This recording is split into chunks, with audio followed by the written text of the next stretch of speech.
Então, gente, vamos voltar à história do cangaço, porque a história do cangaço ela foi repassada oralmente e também através de pessoas que faziam a literatura de cordel.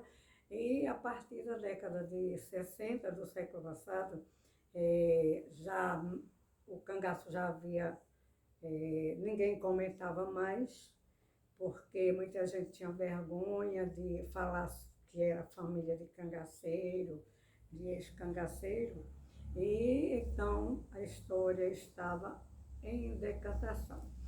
Porém, o Paulo Gastão, grande estudioso, não está mais conosco, mas ele resolve investigar a história do cangaço. Como sempre, as pessoas vão empolgadas.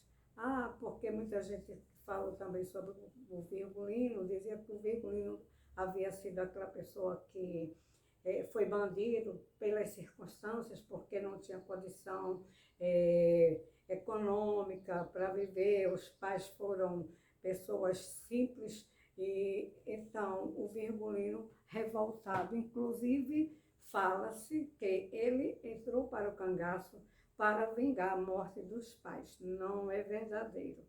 Mas eu vou me reportar agora a essa entrevista, que o Paulo Gastão era uma pessoa que ele questionava muito, ele era muito atento às respostas e ele duvidava também, porque ele, toda vez que ele entrevistava um ex-cangaceiro, ele sempre perguntava as coisas e os ex-cangaceiros se saíam, entre aspas, né? Tentavam maquiar a história, ou porque tinham receio de haverem sido cangaceiros, né? Ou então porque queriam ganhar alguma coisa com isso, lucrar financeiramente, né? Então, o candeeiro ele vai responder as perguntas do Paulo Gastão e ele vai rememorar o dia 28 de julho do ano de 1938, exatamente a respeito disso que eu vou falar agora, certo? O candeeiro disse que entrou muito jovem para o cangaço, para a vida do cangaço, certo? Aí, então, ele disse que naquele dia 28 de julho do ano de 1938, ele está deitado, né, numa barraca, ali em Angico, naquele lugar de Angico, e que ele escuta dois cangaceiros, um chamado Chico Ferreira e o outro Elétrico, que iam buscar leite numa fazenda, porque eles viviam sempre escondidos, né? Com o Lampião, era do grupo do Lampião, e o Elétrico e o Chico Ferreira iam cantarolando e batendo nas latas, né? E ele estava deitado, escutou, né? E ele não levanta-se, mas depois ele desperta e dobra o lençol, né? E coloca sobre o ombro e fica por ali, dormia de dois em dois, né? E ele fica por ali e depois ele vai relatar o que ocorreu no dia 28 de julho. Ele disse, quando ele dá esse depoimento, ele disse que esse horário que o Chico Ferreira e o Elétrico estavam indo para a fazenda era por volta de 4h30 da manhã, já clareando, certo? Aí, então, ele disse que fez café num fogareiro de álcool, né? E nesse período aí, ele escuta dois tiros, né? O primeiro tiro, né? Ele escutou e o segundo é levado. Esses tiros foram direcionados pelas polícias. Ele disse a princípio que não sabia qual era a polícia, porque eram muito perseguidos pelas polícias de Alagoas, de Sergipe e da Bahia, né? Então ele não sabia de quem era e quem atirou no Amoroso, que não pegou, Aí o Amoroso corre e depois vem mais um outro tiro. Então, é aí que o Paulo Gastão pergunta, questiona, e como é que é isso? Você escutou os tiros e você sabe que foi no Amoroso, né? Se você não estava próximo do Amoroso. Não, a gente sabia que era no Amoroso, né? Ele sabia que havia sido no Amoroso, né? Aí o Paulo Gastão pergunta, e por que o Lampião não reagiu, não atirou? Se o Lampião era uma pessoa que vivia com a arma, né? 24 horas do dia, bem já feito, e era como é que se diz assim, era o chefe daqueles outros cangaceiros. Ele fez, não, ele não deu nem um tirinho, não saiu um tirinho só do, digamos, do fuzil do Virgulino. Aí o Paulo Gastão faz, como assim? Ele disse, não, mas aí depois ele vai prosseguindo nessa conversa, aí diz assim, o Virgulino sai, né? Ele disse que viu o Virgulino sair do coito e estava lá em cima dando ordens para o Pitombeira e para o Vila Nova, né? E que o mosquetão do Lampião, ele havia deixado encostado numa pedra. Vejam só, tudo isso ele relata como se ele houvesse visto. E o Paulo Gastão sempre questionando, né? Aí ele disse que nesse tiroteio, inclusive ele faz, foi parada, era tanta bala, aí ele sai correndo, né? Aí o Paulo Gastão pergunta, se você deixou tudo? Ele disse, não, eu levei tudo que eu tinha, eu levei tudo, né? Eu levei o chale, que ele se cobria, eu levei o mosquetão, eu levei 50 balas, eu levei tudo. Paulo Gastão faz, e como que deu tempo você pegar tudo isso? Deu tempo, eu levei tudo, né? Mais à frente, ele disse que encontrou com Damião, criança Dulce, Enedina, vejam só, Enedina, Sila e Santa Cruz. Ora, se a Enedina, a Sila, falou, vamos lá, as contestações agora, se a Sila falou que a Enedina, quando foi correndo, foi baleada na cabeça e os miolos da Enedina voaram todos, inclusive bateram nas roupas da Sila, né? Ficaram agarradas, ela disse, nas costas dela. Então, a Enedina, ele não viu. Então, o criança também, ele não viu. Ele também não viu o Amoroso, porque o Amoroso tinha ido buscar água e ele não estava lá deitado dormindo. Como é que ele viu o Amoroso correr? Como é que ele viu, né? Então, eles saíram correndo, em disparada. Aí o Paulo Gastão pergunta, e como é que vocês se juntaram? Ele disse, não, porque Lampião, preste atenção, Lampião, quando queria encontrar com os cangaceiros, onde eles estavam assim, perdidos alguma coisa, ele atirava para cima. A mesma coisa que a Dada falou também, que atiravam para cima. Só que a conversa do candeeiro é contraditória pelo seguinte, por quê? Porque quando houve esse tiroteio, começou o tiroteio, que começou lá, ele disse que foi em cima, mas foi embaixo, né? Porque o Amoroso corre, né? A Maria tinha ido buscar uma bacinha d'água, uma bacinha de queijo do reino, né? Com água, e o Panta de Godói disse o quê? Que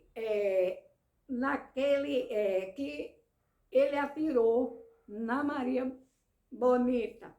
A Maria Bonita cai, porque o tiro foi nas costas, mas ela ainda gritou pelo Luiz Pedro, compadre Luiz Pedro, socorre Lampião. A Maria Bonita não estava junto com o Lampião e também do Luiz Pedro. Por quê? Porque quando o Panta de Godói disse que atirou na Maria, aí corta-lhe a cabeça e desce, vejam só, o Panta de Godói disse que desceu e lá embaixo, junto com as caraibeiras, estava sobre uma pedra se debatendo um homem, que ele não sabia quem era, né? Era um cangaceiro. Aí esse homem já estava baleado na parte, na testa, fronto parietal, né? Ele não fala esse nome, mas é na fronto parietal. Ele estava já baleado, se batendo em cima da pedra, e o Panta de Godói dá o segundo tiro de misericórdia. Ou o segundo ou o terceiro, eu sei que é o tiro de misericórdia na cabeça. Então, quando chega o santo, ou Sandy, que já tinha sido cangaceiro, e naquele momento ele não era mais cangaceiro, ele já pertencia às polícias. Aí disse, esse é Lampião, você acabou de matar o Lampião. Então, vejam quanta inconsistência num depoimento.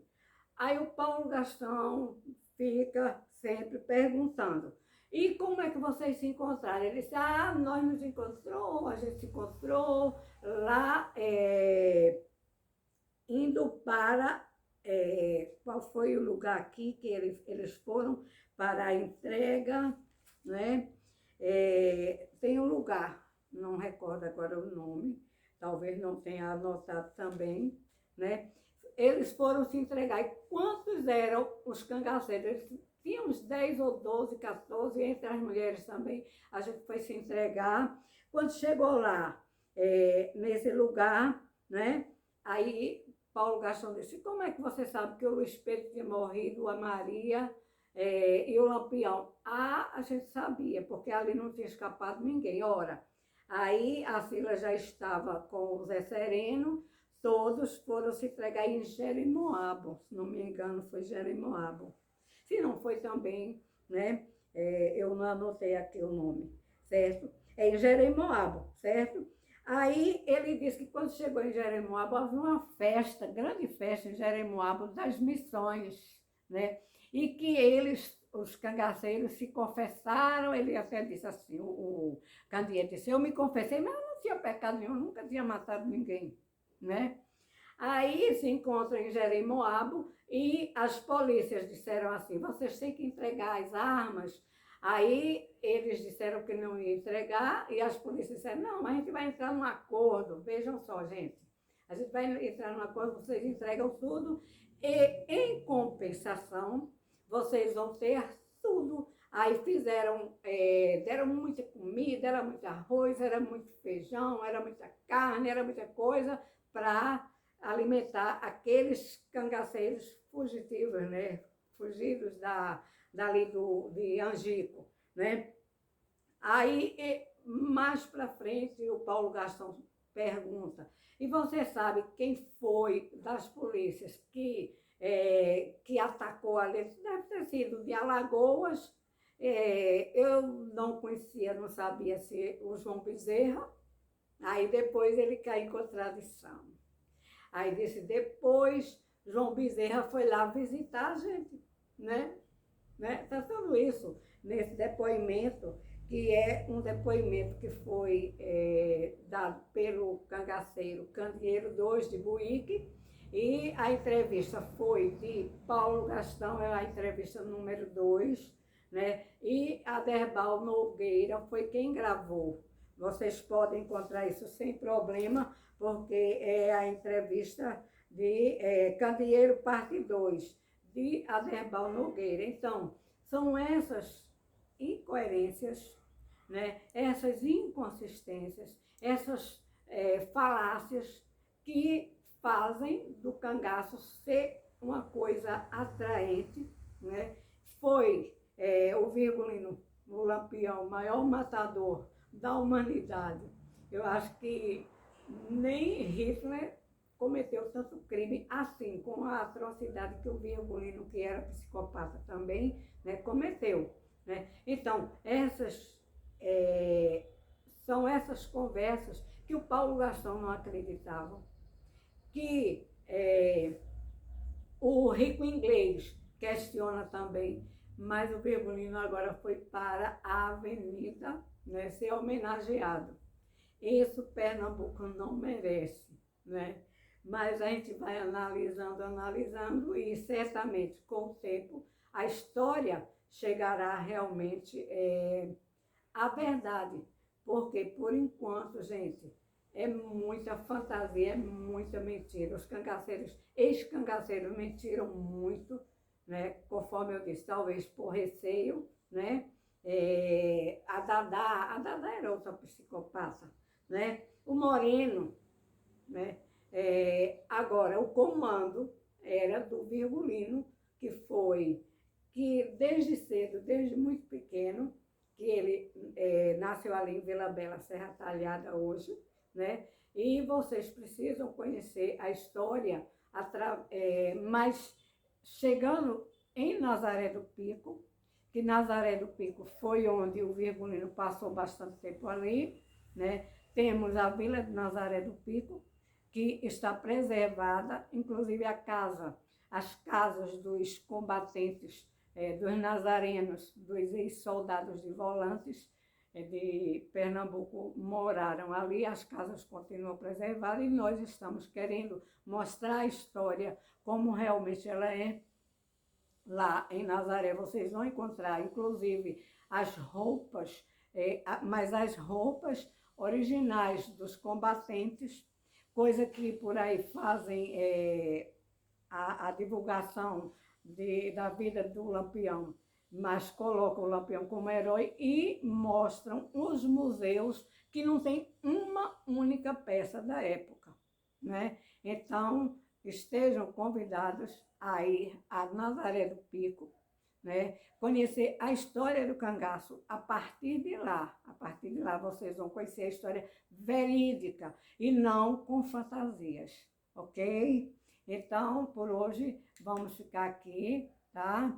E esperando por vocês.